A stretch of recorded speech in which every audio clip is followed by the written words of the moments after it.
This will be either part 2 or part 3 of me doodling on this doodle here.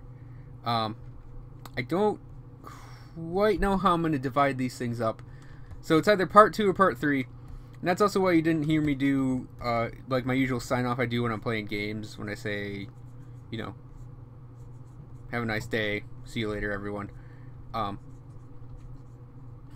that's why I'm not going to be, I don't know if I'm really going to do intros, outros for this, because I don't know how long these are going to be. What's going to be cut out, what's going to be kept in, what's going to be sped up, what's going to be, you know, not sped up. And just what I'm going to talk about in general. It's one of those things that's like, I don't know exactly how I want to set these up. I have like an inclination and inkling as to what I want to do with them. I just don't know exactly what that's going to be yet.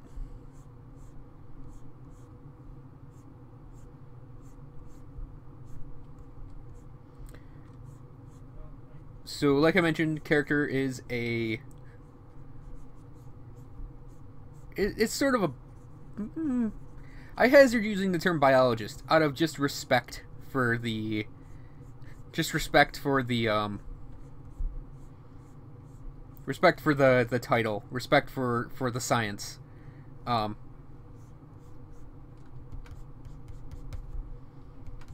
See Cavo blowing up Skype on me. But, but yeah, I would say biologist in this sci-fi setting. So very, very biotechy though, given that it's sort of a, not a fantasy setting, but, you know, a sci-fi setting, a biopunk setting, kinda. I mean, not to pull this card out, but I'm not gonna go into details because I kind of want to actually write the story first. Sort of an old chestnut on the internet of original character, do not steal please. And I don't really want to say it out loud, but I just said it out loud, so I guess no backsies on that.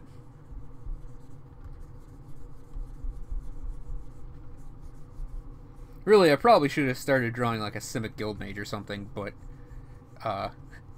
can't go back now. Well, I could just re-record everything, but I don't really want to. Also, I kind of have this rule that I post a video a day.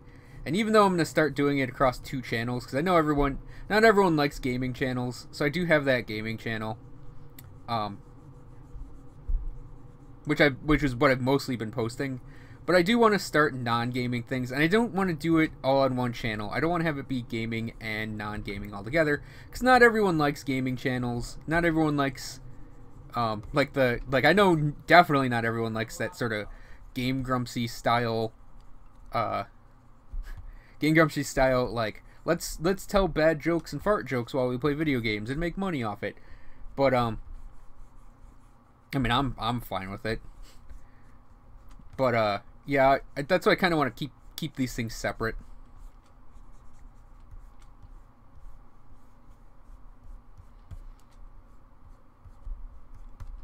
Now, when I say biopunk, there's sort of like this. Right now, biopunk. The reason I don't read or actually look at a lot of art for it or read a lot of the books of it, is because it sort of takes it and it makes it gross. And I'm more of the mind of let's take it and make it attractive. I know not a lot of people like that, and I mean I know definitely not a lot of people like elves. Hell, my friends that I play RPGs with, they don't even like elves. I'm pretty much the elf guy of the group. So it's like it's like a lot of people just want to go to that, like, the gross contrarian route on doing a lot of like biopunk or fantasy stuff, like even sci-fi or fantasy stuff. They tend to want to go contrarian and be gross, and there's something about that I can see. Like, I definitely find that appealing in certain aspects of doing like the down and out techie aspects, where you have like gross wires poking out of your skin type of things. But I mean, to me, that's kind of been done. That's sort of just so done, it's dead. Well, not dead, but I mean, not to sound mean, I don't really think it's done, but it is kind of like, to me, it's like, I get it, and it's like, I think it's kind of not overdone. I think it's just, or it's not done. I just think it's more like, I almost find it the easy way to go, to just make something like, I don't mind grit. Grit's fine. It's the sort of lack of, like, purposeful lack of attractiveness in these things. And to me, even like the character I'm drawing, even if he were to go that route, it would still be sort of like, even if he had like gross carapacey stuff going on with his armor, as opposed to like trying to reflect this idealized, stylized musculature, it'd be like, yeah, it still have like a gross beauty to it. Because to me, that's part of the natural aspects of it, is like, even if you're doing a character that was like had gross spider or snake aspects, I'd still want to see, like, nature has a certain beauty even in grossness. Like, spiders have a certain amount of beauty even though they're kind of gross, as do like bugs and ticks and all that. So it's like yeah, there is a certain, you know, like, grossness to me, for something that's emulating nature, at least, I think it still would want to replicate that beauty that nature has in its grossness. And that's why, like, I think grossness is pretty much not overdone, but I think it's actually become a safe place to go for characters, because you just make them ugly, and it's an easy way to have them, quote unquote, build up character. I mean, and there's sort of that, like, that Flapjack-esque quality, that Ren and Stimpy-esque quality of making a character ugly, and it makes them by default interesting, and there's value in that. I'm not gonna knock that, but I kind of want to take it, I kind of want to do it in a different direction. I kind of want to go, like, have a character who would be, you know, physically attractive, but still, like, and that's fun to draw for me. I mean, let's just insert perverted cackling there, but at the same time, it's sort of a beauty's only skin deep type of thing too, and you really, even if a character's attractive, that's only on the surface, and like who that character is really would matter still.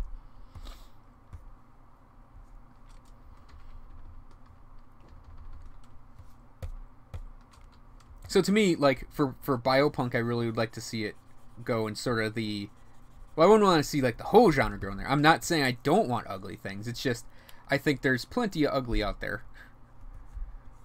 And I don't mean that as a metaphor for like real life. I mean that there's plenty of like down and out cyberpunk ugliness out there. I wouldn't mind seeing like post cyberpunk attractiveness. Now we're really getting into talking about cyberpunk. If I mentioned post cyberpunk, let me just pull out Diamond Age and start quoting it, and then we'll get into the post cyberpunk action.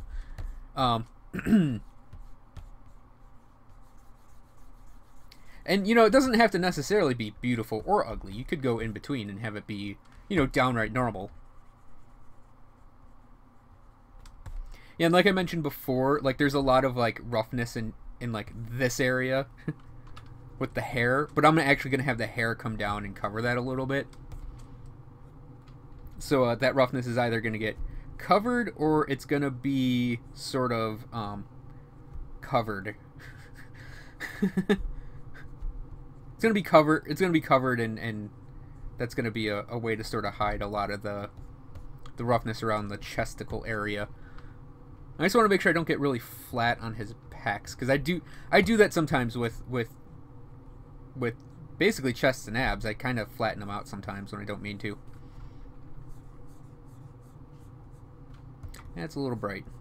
Now the brightest parts on him are gonna be, because when you draw light, it's sort of like, I have this arrow here still. It sort of is gonna,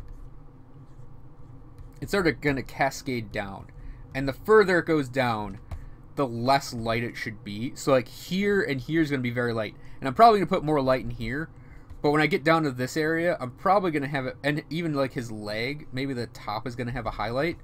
But his like leg and starting to get into his arm, I'm probably gonna not do as many bright whites on the light side as I'm currently doing. And because it's armor, it's like they're going to be sort of like ridges to certain edges. Like I want a ridge sort of on top of the ab plate here. Well, no, you know what? Let's do the opposite. I want to have this plate tuck into this part. So we're going to put some shadow there.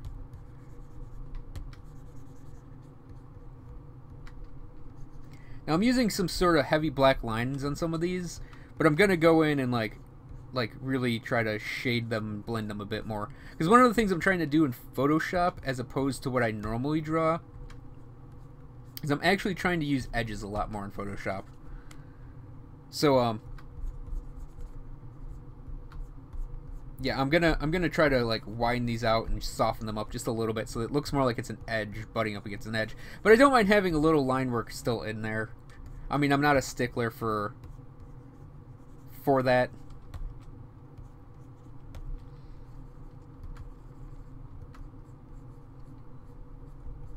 I mean, I think there's going to be some like line work, like his mouth is lined, his eyebrows are lined. He's probably going to have lines around his eyes. So a little line work is fine, but it's not going to be like comic book style. So we want that, the brighter part.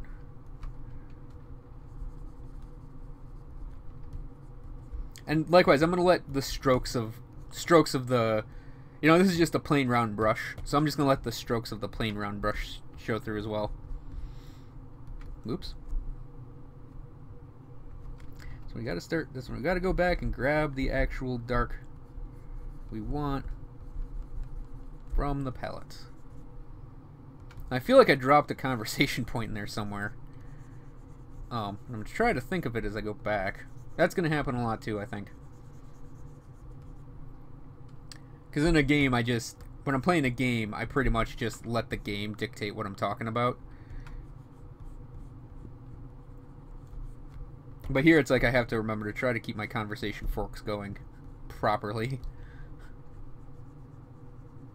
Oh yeah, I was talking about post-cyberpunk. Now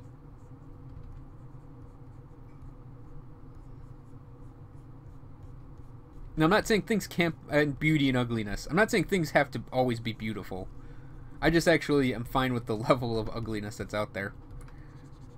The main biopunk book I can think of is The Wind-Up Girl by, I believe his name is like Paolo Basciolucci, something like that.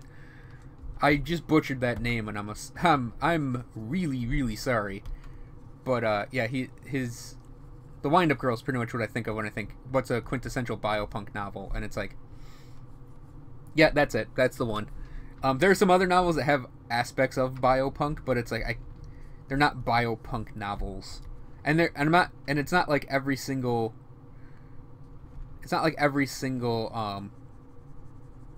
book that involves biotechnology ends up being biopunk.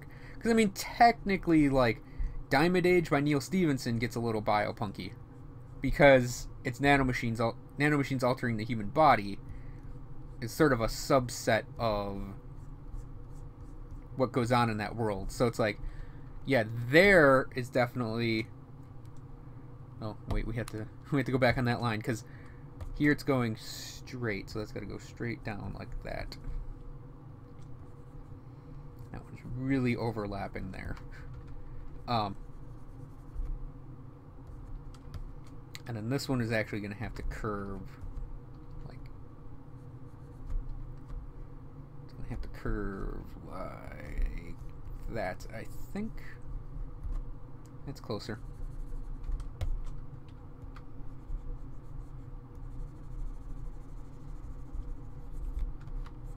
And The Wind-Up Girl is a really great novel. I highly suggest anyone like even vaguely interested in the concepts of biotechnology should go pick up Wind-Up Girl.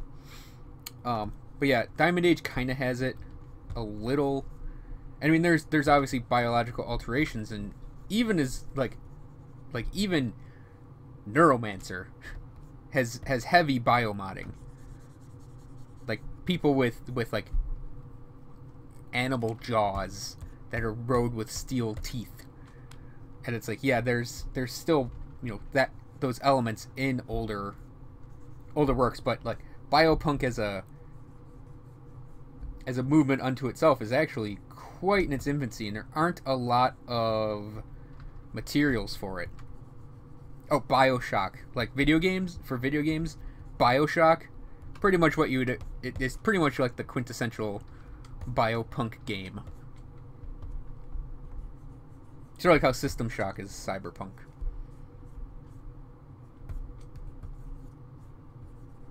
Now I'm going to put one hard highlight on his, like right there, because it'll sort of get a little, it'll appear slightly darker because of what it's surrounded by. Because like, yeah, the belly's going to pooch out just a little bit, not a lot. I mean, it's representing relative fitness. Now, one of the things I noticed when I was when I walked away from this and came back is his head's kind of big, and it's sort of sitting really low on his shoulders. So I'm actually going to take and push his shoulders down a bit, maybe pull his head up so he has more of a neck, more pronounced neck. But also, he's really stocky in this, and the character is far less stocky than he is here. So you're probably going to see me do, I hazard to say, a little bioengineering of my own, because you're going to probably see me do some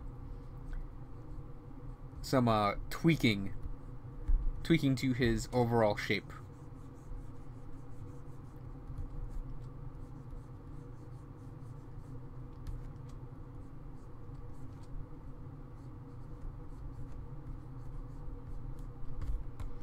Like I said, I put the whites in there, but it's like I'm very much gonna make this the bright, like right.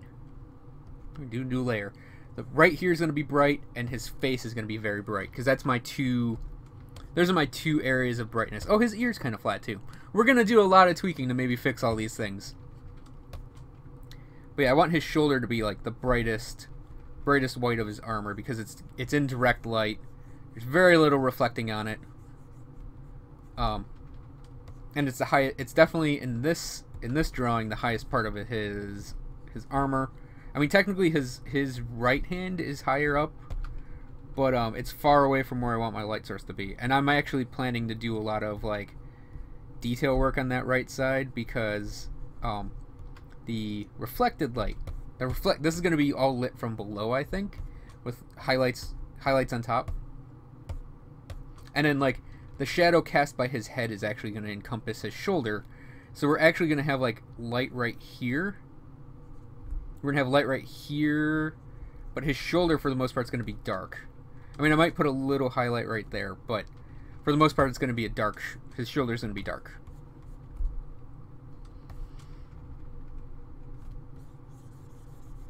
I also have no idea what the background's going to be yet. If I should do something simple or actually make it like a real background. And you may have noticed I'm actually not like lassoing and coloring in anything. I've tried doing that, and it's just not the way I like doing my drawings. I generally like to do things a little looser, especially in Photoshop. And I think that has to do with just learning how to paint with traditional media, because you don't get a lasso tool in real life. Okay, that's kind of a lie. You can do masking, but it's like generally for like acrylic, you're not going to be sitting there masking off areas. At least when I did acrylic, I never masked anything off. That's more for watercolor.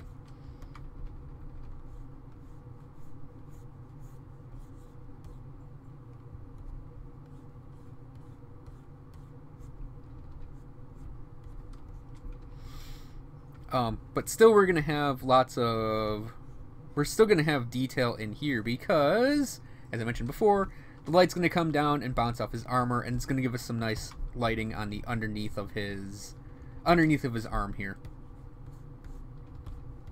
Now when I say it emulates muscle, it's not an exact one-to-one representation of his musculature, or even human musculature. It's having similar shapes, like having the bicep tuck in here, but for the most part it's going to be its own shapes. It's just mimicking the muscle underneath. It's sort of like a having my cake and eating it too type of thing, because I get to have like the a loose representation of human muscle, but I also get to stylize it heavily and throw design into it that wouldn't normally be there.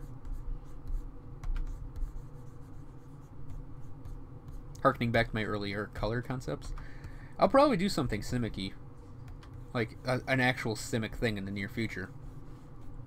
Which leads me to my next point. Anyone out there that wants to make a request for me to draw something, just leave a comment below, and I will take it under consideration to draw it.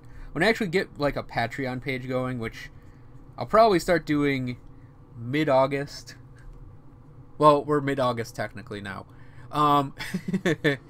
In a week or 2 or 3, well, maybe in a week or 2. Let's put it that way. I'll probably get a Patreon going if anyone would like to support that. And if you do, and if people end up supporting it, I will absolutely do requests of people that become patrons. Sorry, a little tiny fly just flew by me.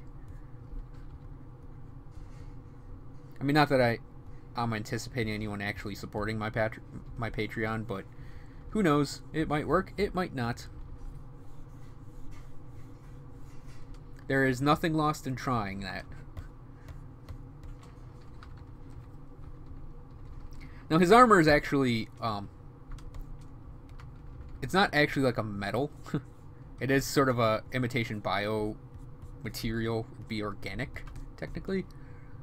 But, so it's not going to shine. That's why when I go into it, I sort of go back and forth to get like a bit of a modeled look to it. But I'm also sort of letting like just the, let's go to light color, letting just the circle of the brush be part of it.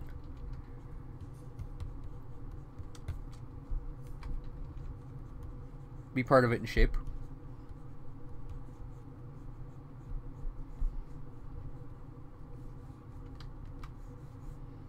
Now this is one of the few times I will actually flip things, because I don't do it a lot.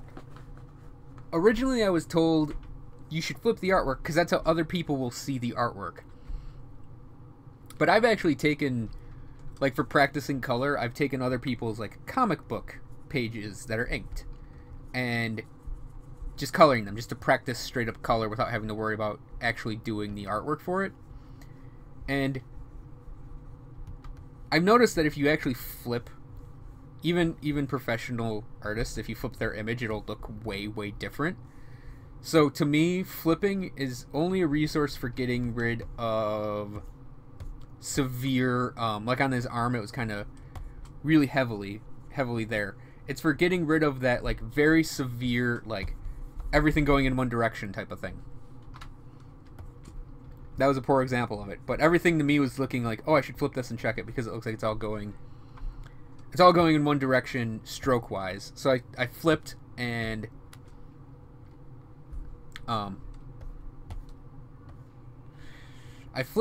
just did that to take that out. Speaking of taking it out, we're just going to lower the shoulder right now. We're going to leave in that sort of high end on it, but we're just going to take out the make it look less football-y. It shouldn't look too armory. In his original design, actually, he had like bristly hairs coming out of his shoulder pieces, and I took that out because it just wasn't working for me. So I sort of just folded the shoulders over. So I'm kind of getting used to drawing them like that.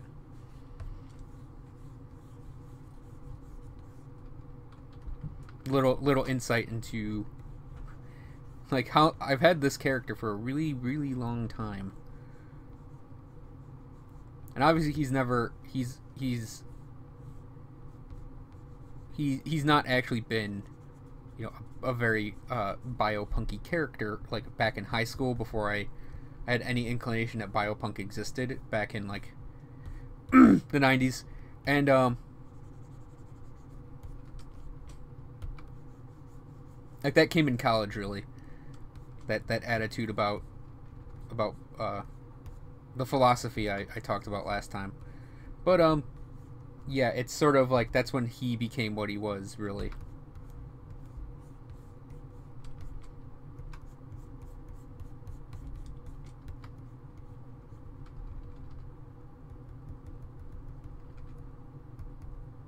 Some people may not get talking about philosophy like that, but for me it is actually kind of it's important to me.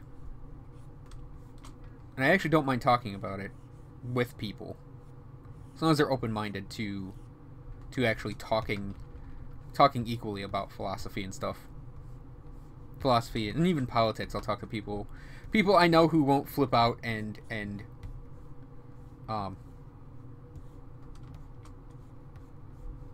who won't flip out about it. I'll talk politics with. Politics and philosophy with. Now, here's where I sort of break with the... I'm going to break with the bioarmor concept just a little bit on his wrist, because I think it would actually be better to have linkages there that are much more obvious. Sort of like how this is, you know, mimicking muscle around the area, and you can very much see it's artificial. I kind of want to have like a very obvious like bracelet to the armor right here.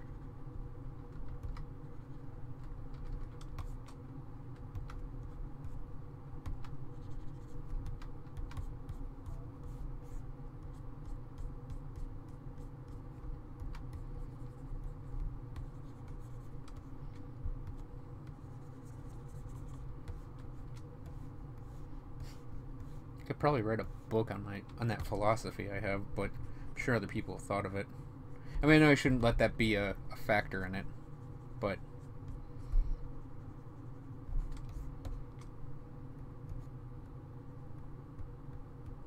yeah, you also don't mind having little parts like this show through where it has like overlapping, very obviously not organic parts just peeking through. I should do that in more spots. Also, like, repeating shapes like that to me are very, very biopunky.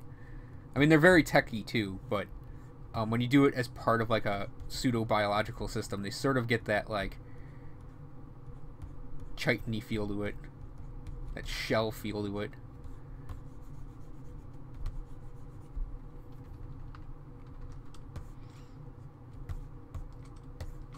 So the hand I'm actually going to save because I'm going to put a thing in his hand. I don't know exactly what yet, but I am going to put a thing in his hand. So we're going to jump all the way back up here, and we're going to lower the shoulder right now with a brush, with brush strokes. Just carve out that area right there. Yeah, that immediately looks better to me. So one of the things... Okay, good, that's on this layer. One of the things about art is it is super subjective as to what people find pleasing artistically. Like I mentioned sort of you know, finding something beautiful and then using that as a basis for, you know, a biopunk concept. But some people, like, they may actually find the ugliness to be very beautiful. And I mentioned the beauty of, you know, nature's ugliness, and it's like a lot of people I know don't like spiders. Hell, my brother, anyone who's watched the video game channel will have a rough idea of what my brother sounds like in his attitudes. But yeah, he absolutely hates creepy crawly things. I am indifferent towards them. So, and like I will look at pictures of spiders and not cringe at all. That's not to say I'd want like a spider on me. Well, I could deal with having a spider on me as long as I knew it was coming. Like having a spider just trickle down the ceiling and land on me is the like oh moment. But slam things around for comedic purposes. But yeah. I don't freak out if I see a spider like crawl across my bed or something, or crawl up a wall near my bed, and I'm like, I don't reach out and hit it because I know it's not gonna matter. It's not gonna matter like if it comes out in the middle of the night and like crawls across where I am, because I'm gonna be asleep and I'm not gonna feel that.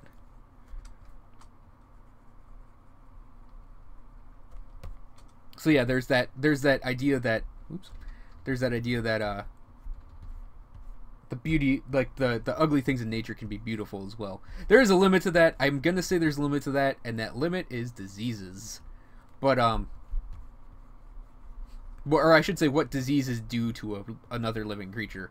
Because if you look at like a tick or even a virus at a microscopic level, they do have a loose beauty to what they are. Oops. And now where the shoulder connects is a generally difficult part for me to decide what to do. So I'm going to kind of do like an in-between of, it's a continuation of the pseudo-pectoral muscle I have here. And sort of like the shoulder fold, the like under armor bits an actual piece of armor would have. And then right here we're just going to darken it up. Now that is where it should get really dark, is in his armpit. And actually I'm gonna give this a once over just to darken the side up a bit. Just push everything back a little bit. Now I am actually not gonna put a lot of detail into the leg crotch area because it's really far away from my light source. And I'll probably do some reflected light on this side, but yeah, I don't really need to scratch my eye. Don't really need to go in depth in there. But yeah, artwork is entirely a subjective thing. It's like music. It's extremely subjective. It's so subjective that, like, you can have preferences in music, obviously, but they're pretty much going to be your preferences. No one else can really tell you what is good or bad music. Unless you like pop music, then you're wrong. No, but seriously, no one can really tell you, like, your choice in music, because it really is like there's even been studies done that say people have an internal beat, an internal rhythm, and that's what causes certain music to be appealing to you is you are literally hardwired to your musical choice. For me, like, I entirely find credence in that. I entirely find a basis for that, because it is very rare for me to listen to something that is not heavy metal. And in fact, if I weren't talking right now, if I were just doing this as artwork, just with my normal processes going, I would probably be listening to heavy metal right now. Probably, the odds are good, it would be bombastic power metal. But anyways, yeah. So, taste in art is also like that. So, people watching this right now may not like what I'm doing, or they may have, you know, contrary opinions to subject matter, or even technique or style. Oh, my eye. Jeez. But, because art is extremely subjective, especially for the subject matter. Like, I will admit, I have been drawing characters like this pretty much my entire life. I've been drawing Legend of Zelda stuff. Like, I drew Legend of Zelda stuff when I was really young. I drew fantasy stuff in high school. And then it sort of became like a weird pseudo-fantasy, pseudo-sci-fi combo thing, which it kind of is now. But it's very much gone more like sci-fi-ish than anything else. So, not everybody likes that. Especially if you draw, like, fucking elves. I mean, there's no other nice way to put it. It's they're fucking elves. And people will oftentimes not like that. I have generally taken the attitude of they can go screw themselves.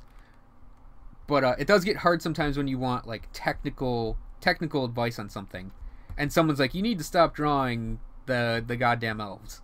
And it's like, there's a joke about, like, Tolkien, where he and the group of writers, like C.S. Lewis and them, that when they got together and he'd stand up to read something, there'd be a murmur of, oh no, not another fucking elf story. And I'm sure that's apocryphal. But I've always looked at it as, you just really, if you're a creative person, you should just really create what you find interesting, regardless of what other people think. Because other people are going to find what they like, and what they find attractive, artistically speaking.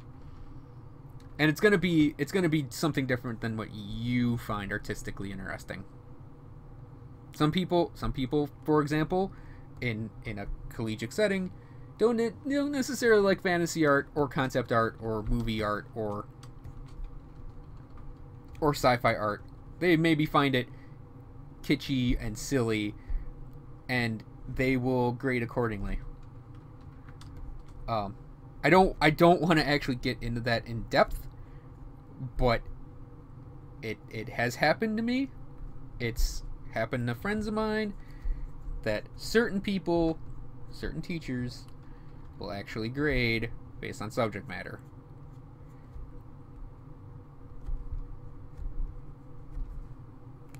It's not fun. Trust me. It's very much not fun.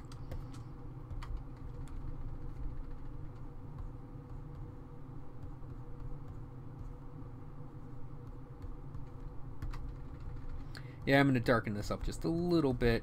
Just hit it very lightly with some dark, with some black, and it should just sink it right back to where it needs to be. That's sort of another thing, is there's a lot of back and forth that happens here. And, like, I'm probably going to, like, this highlight on his arm, I'm going to be going back and forth on that a lot, I think. And I'm figuring out, like, exactly what I want to do here. I think I have to maybe... He's going to have it's going to be a hard edge on the bottom of his elbow. I already know that. I should screen share with Kavo right now. He's mentioning biomechanical engineering, and I'm like, you know, I just talked about that. But yeah, so anyone out there that like, I don't want to immediately be hostile, but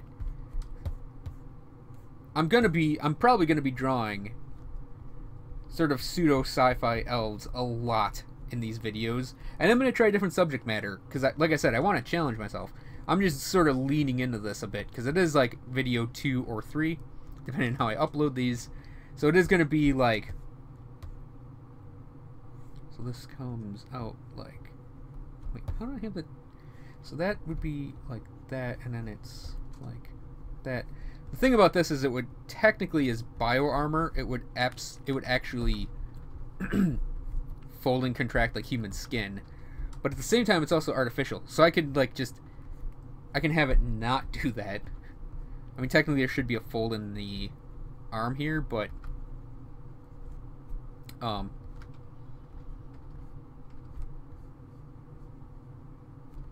gonna just put a little bit of highlight in there. That is supposed to be this little triangle right here.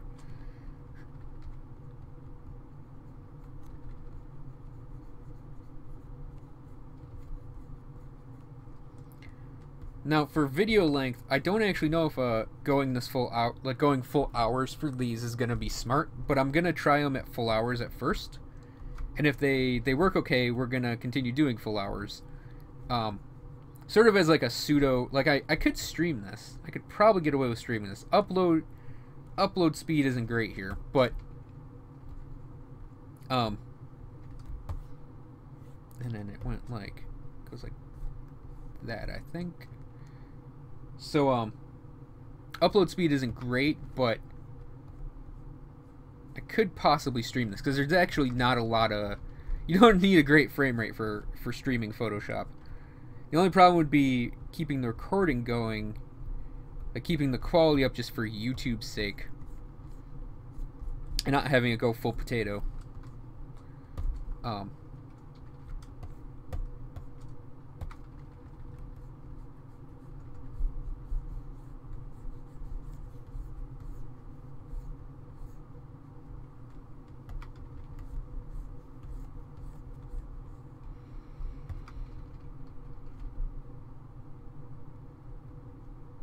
So I mentioned earlier, like much earlier, I think I've completed my thought on how I want his, or what this, the subject matter of this is, and what I'm going to be mostly doing for subject matter going forward. But background, I forgot I mentioned I was maybe considering a background, because the concept artist Sid Mead mentioned that things exist in a world.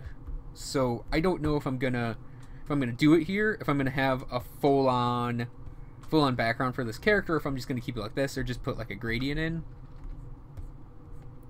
But whenever I do full on character shots like this, I at least try to put a little bit of a background in, even if it's just a few squiggles to sort of pseudo indicate something in the back. I do think that characters should have a little background, like a little bit of a background going on for their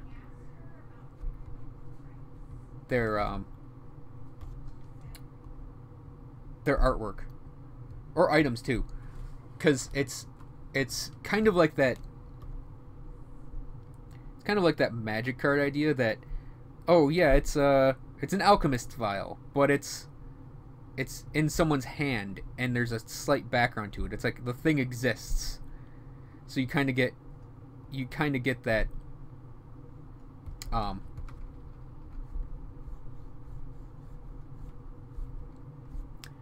kind of get a sort of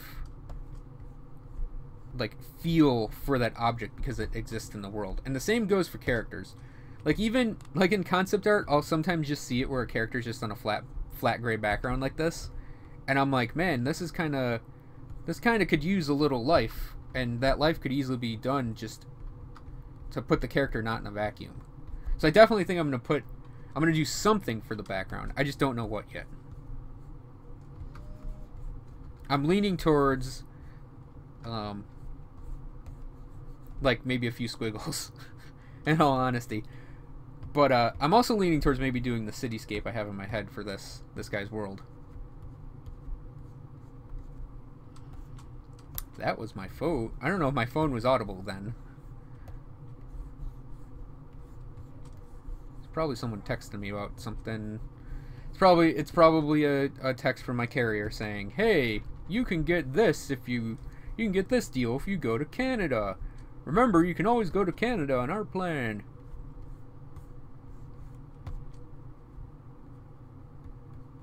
Or it was my brother. Either way.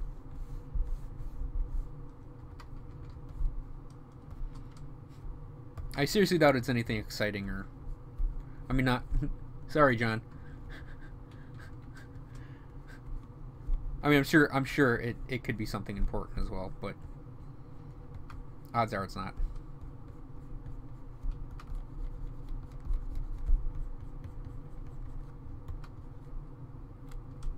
Now, do I want that? You know what? I think I'm just gonna make this a straight line here. I think I'm overcomplicating this side already. I do kind of want to keep a lot of things simple, because I think keep things stupid. It's my life motto now. I'm gonna keep things stupid. No, you should. There's sort of, you know, keep it simple, stupid is also a fairly good motto to have. You know, I said I was gonna keep. Yeah, I'm gonna put some highlights in there. I think I said I was gonna keep this side a little darker than this side, but oops.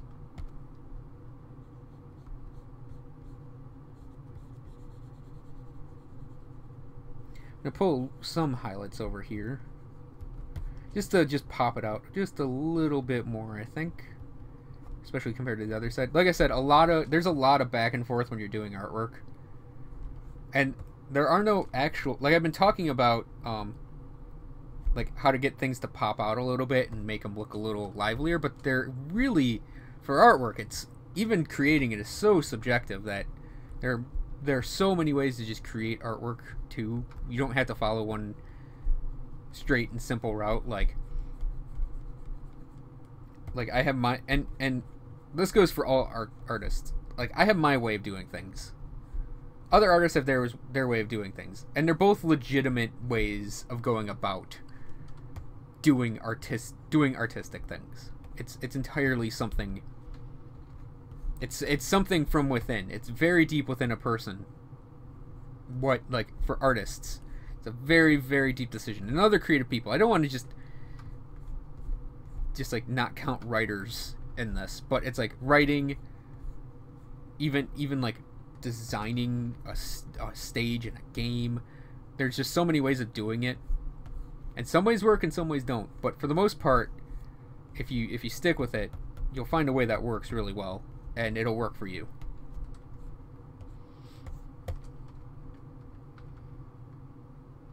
And believe me, I've had my fair share of people who I don't know how much I want to get into this, but I have had my fair share of people just outright tell me I'm wrong in what I'm doing. Like, not technically, not like I'm all for critiquing that helps people, and I'm all for technical critiques. But I've had subjective critiques. And subjective critiques are absolutely unhelpful, absolutely detrimental to a person's growth as a creative person. It's just as bad as saying, you know, artists are useless, or artists shouldn't exist, or artists are, you know, or art isn't a legitimate pursuit. It's like there's just saying your art isn't a legitimate thing is also just as bad as saying that. So I have had other creative people openly say to me, you know, you're terrible for liking the things you like, and it's just, or drawing the things you draw, and it's like it's absolutely killer. Like, I've had it very early where someone said I wasn't really drawing, and I was actually fine with that because it got me to think about what I was doing wrong about what I was creating. And it was like, because in high school, while I think you should nurture people's creative abilities, you also kind of have to give them a realistic slap in the face every now and then. And saying, oh, you're not really drawing is sort of a, it sounds really mean, but at the same time it's one of those, like, in the long run, it's a very freeing thing to be told. Because when I was starting out in high school in the 90s, God, I just felt old there. I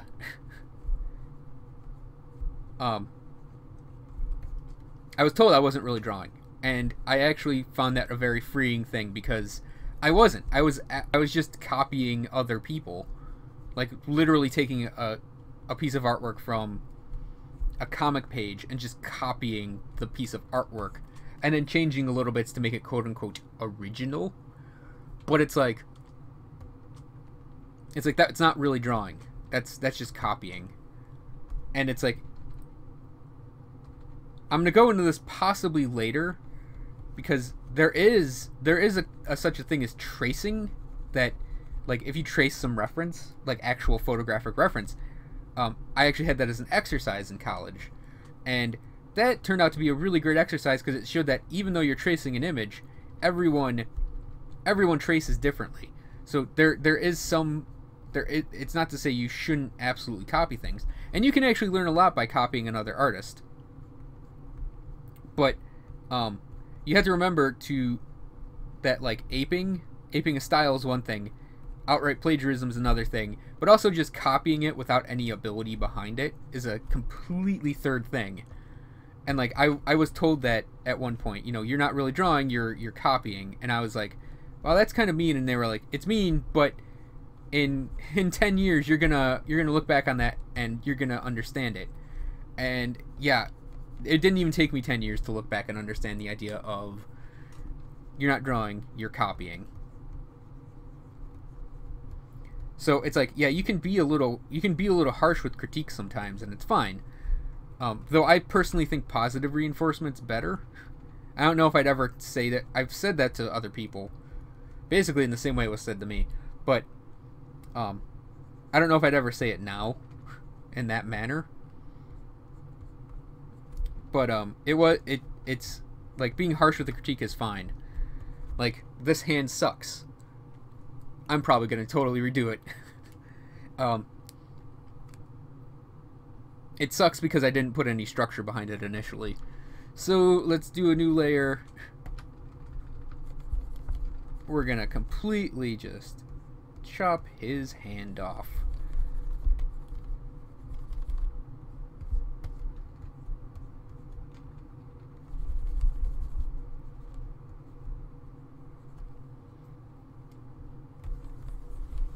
So,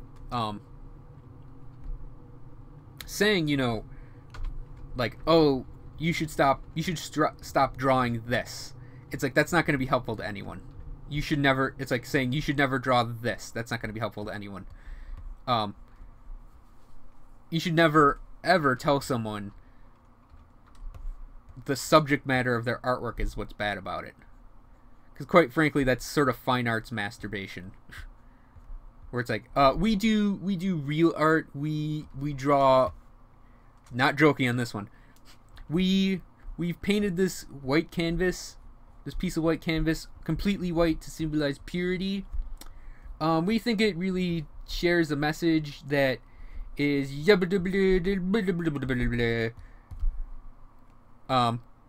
and I know I just said you shouldn't make fun of someone for being creative in their own way, but like I also mentioned there are limits to that. But yeah, it's like that's the type of person who would look at like fantasy artwork and scoff at it, and they'd probably openly tell that the person doing the fantasy artwork, they suck, they're not a real artist. They don't deserve they don't deserve any praise or work or employment or whatever. And yeah, you should never ever do that to anyone. That's entirely detrimental to. Whoops, I forgot I did it on gray already. Where's his hand down there at? I was debating moving everything over a little bit, but I think we're just gonna take and slip his thumb like that. So yeah, my final lesson for today before I sign off is don't tell people to not draw the subjects they like drawing. Don't tell people to don't tell artistic people, creative people not to follow what they find interesting. I know I mocked painting a canvas white, having it symbolize purity. But I mean, really, ultimately, as long as that person isn't one of those people that would turn around and mock other creative people for what they're interested in, I'm actually fine with it. But I absolutely know the type of person who would basically mock me for drawing what I'm drawing right now. But anyways, I think we're gonna call it for this episode. I don't know how many times I'm gonna do sign-offs like this, because I think a lot of these are gonna be divided up like midway through just for practicality's sake. So this is gonna be either the end of episode 2, 3, or 4. So thanks for watching, everyone. I hope you enjoyed this video and the previous video or videos. I'm gonna be doing these. I don't know how many times I'm gonna release them. I'm shooting for Tuesday, Thursday, Saturday. But if they're a longer series, they'll obviously get more play per day. So that's the rough plan in my head. And then Monday, Wednesday, Friday will be video game days for the video game side, for the video game channel. Man, that still needs a lot of work. But anyways, thanks for watching, everyone. I hope you enjoyed these videos, and I'll see you guys next time.